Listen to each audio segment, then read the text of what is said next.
باللہ السمیع العلیم من الانسان المفسدین الرجیم بسم اللہ والحمد للہ رب العالمین الرحمن الرحیم علی کل شیء قدیر الحمد للہ رب العالمین الرحمن الرحیم مالک یوم الدین الصلاۃ والسلام علی نبی الکریم احسن الکلام کلام اللہ احسن سنت سنت رسول اللہ احسن ولایت ولایت اولیاء اللہ لا خوف علیہم ولا هم یحزنون صدق اللہ العظیم۔ میری اللہ وحدہ لا شریک سے ہر جاندار، ہر انسان، ہر حیوان، ہر جنات اور روئے زمین پر ہر رہنے والے کے لیے سلامتی اور بقا اور خوشحالی کی دعا ہے۔ اللہ سے اس کی قبولیت کا سوال کرتا ہوں۔ میرے مالک سب تیری حفاظت میں رہیں، تو ہی ہر چیز پر قادر ہے، آمین ثم آمین۔ آج میں ایک خاص موضوع کی طرف، اور میرا آج کا خطبہ بہت ہی ایک اہم ہے کہ اللہ کن لوگوں کو ناپسند فرماتا ہے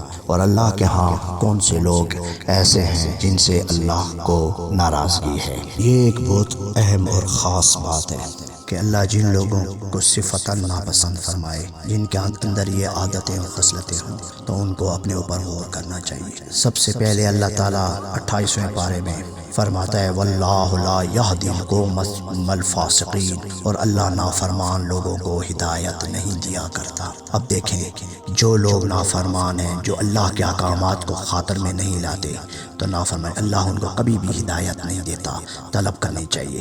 پھر اللہ فرماتا ہے واللہ لا یحب المفسدین، 6 پارے میں المائدہ، اور اللہ فسادیوں کو دوست نہیں رکھتا۔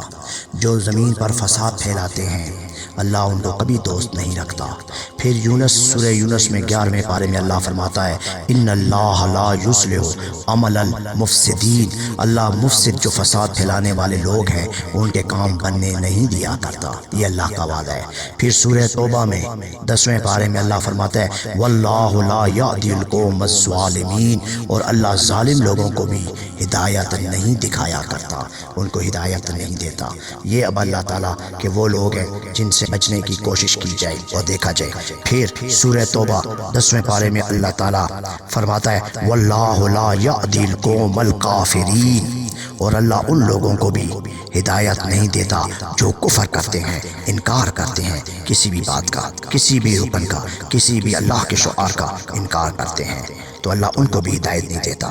پھر 17ویں پارے میں سورہ حج میں اللہ فرماتا ہے ان اللہ لا یحب کل خوان کفور، بے شک اللہ کسی دغاباز ناشکرے کو بھی پسند نہیں کرتا، جو دغاباز بھی ہے اور ناشکرا بھی ہے۔ دیکھیں یہاں اللہ نے 2 صفتوں کو بیان فرما دیا، اللہ تعالیٰ کسی دغاباز کو بھی پسند نہیں کرتا، دھوکہ دیتا ہے، اور ناشکرے کو بھی۔ پھر سورہ نحل میں 14ویں پارے میں اللہ فرماتا ہے انہ لا یحب المستکبرین، اللہ اس کو قطعاً پسند نہیں کرتا جو تکبر کرتا ہے، غرور کرتا ہے، چاہے وہ شعور میں ہے لا شعور میں ہے۔ کبھی غور کرو کہ ہم بیٹھے ہوتے ہیں تکبر میں، کسی کے گھر جاتے ہیں تکبر میں، کسی سے ہاتھ ملانا نہیں چاہتے، سینے سے سینہ نہیں ملاتے، جب وہ سینے کے لیے ملنے آتا ہے دھکا دے کے پیچھے کر دیتے ہیں، اس طرح ملتے ہیں کہ وہ میرے ساتھ سینہ نہ ملائے۔ ایک اصل میں ہوتا ہے مصافحہ، ہاتھ ملا، ایک ہوتا ہے معانقہ، معانقہ گلے ملنا ہوتا ہے، گلے اس طرح ملو کہ دونوں کے سینے ایک دوسرے کے ساتھ چمٹ جائیں۔ یہ آج کل آپ دیکھ رہے ہوں گے، بہرحال آپ لوگ سمجھدار ہیں، سمجھتے ہیں۔ پھر سورۃ انعام میں 8ویں پارے میں اللہ فرماتا ہے ولا تسرفوا انہ لا یحب المسرفین، اور فضول خرچی نہ کرنا، ولا تسرفوا، فضول خرچی مت کرنا، کیونکہ فضول خرچی کرنے والوں کو اللہ پسند نہیں کرتا۔ اب دیکھو اس بات میں، دیکھو یہ سب باتیں۔ پھر سورہ زمر میں جو کہ 23واں پارہ ہے، اس میں اللہ فرماتا ہے ان اللہ لا یہدی من ہوا کاذب کفار، بے شک جو شخص جھوٹا اور ناشکرا ہے اللہ اس کو ہدایت نہیں دیتا۔ اوپر اللہ تعالیٰ نے دغاباز کی اور ناشکرے کی بات کی، نیچے اللہ تعالیٰ نے جھوٹے کی جو کاذب ہوتا ہے اس کی، اور ساتھ ناشکرے کی بات کی کہ اللہ تعالیٰ ان کو ہدایت ہی نہیں دیتا، بس اگر جھوٹ بولتے ہیں تو بولتے رہیں۔ آگے چل کے سورہ مومن میں 24ویں پارے اللہ فرماتا ہے ان اللہ لا یہدی من ہوا مسرف کذاب، بے شک جو شخص حد سے بڑا ہوا ہو اور جھوٹا بھی ہو اللہ اس کو ہدایت نہیں دیا کرتا۔ آپ اندازہ لگا لیں، دیکھیں یہ صفتیں، اب دیکھیں یہ جو خامیاں ہیں۔ پھر اللہ تعالیٰ نے سورۃ النساء میں 5ویں پارے میں اللہ فرماتا ہے وَمَن يُشْرِكْ بِاللَّهِ فَقَدْ ضَلَّ ضَلَالًا بَعِيدًا، اور جس نے اللہ کے ساتھ شریک کیا کسی کو وہ رائے راہ سے بہت دور بھٹک گیا، اب اس کے پاس کچھ بھی نہ رہا۔ شرک تو سب سے بڑا گناہ ہے، اس کی تو معافی نہیں۔ ہر گناہ کی معافی ہو سکتی ہے اگر رجوع کر لیا جائے۔ شرک کرو تو وقت پہ معافی مانگو، رجوع کرو واپس آ جاؤ، ورنہ اگر اسی میں گئے تو زندگی گئی، عبادتیں بھی گئی، ریاضتیں بھی گئی، تقویٰ بھی کیا۔ جو آدمی کہہ رہے ہیں میں اتنا تقویٰ دار، سب کچھ گیا۔ شرک ہی بنیادی چیز ہے، اللہ شرک کو پسند نہیں کرتا۔ لہٰذا یہ ہیں اللہ کے وہ ناپسندیدہ لوگ، اور ان کے اندر جو خصلتیں ہیں، عادتیں، اللہ فرماتا ہے ان سے بچو اور ان سے دور ہو۔ یہی بات ہے، اللہ سے یہی دعا ہے کہ ہمیں اپنی امان میں رکھے۔ کوئی کوتاہی ہو گئی، کوئی غلطی ہو گئی، لغزش ہو گئی، ہمیں معاف فرمائے۔ ہم سب کو اپنی حفاظت میں رکھے، کیونکہ ہم اسی کی پناہ میں رہنا چاہتے ہیں۔ وہی ہمارا ضامن ہے، اللہ ہی ضامن، اللہ ہی وارث، اللہ کے سوا اور کوئی نہیں ہے۔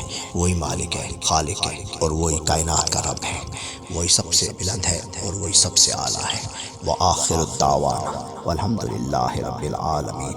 سبحان ربک رب العزت عما یصفون وسلام علی المرسلین والحمد للہ رب العالمین۔ السلام علیکم ورحمۃ اللہ وبرکاتہ ومغفرتہ۔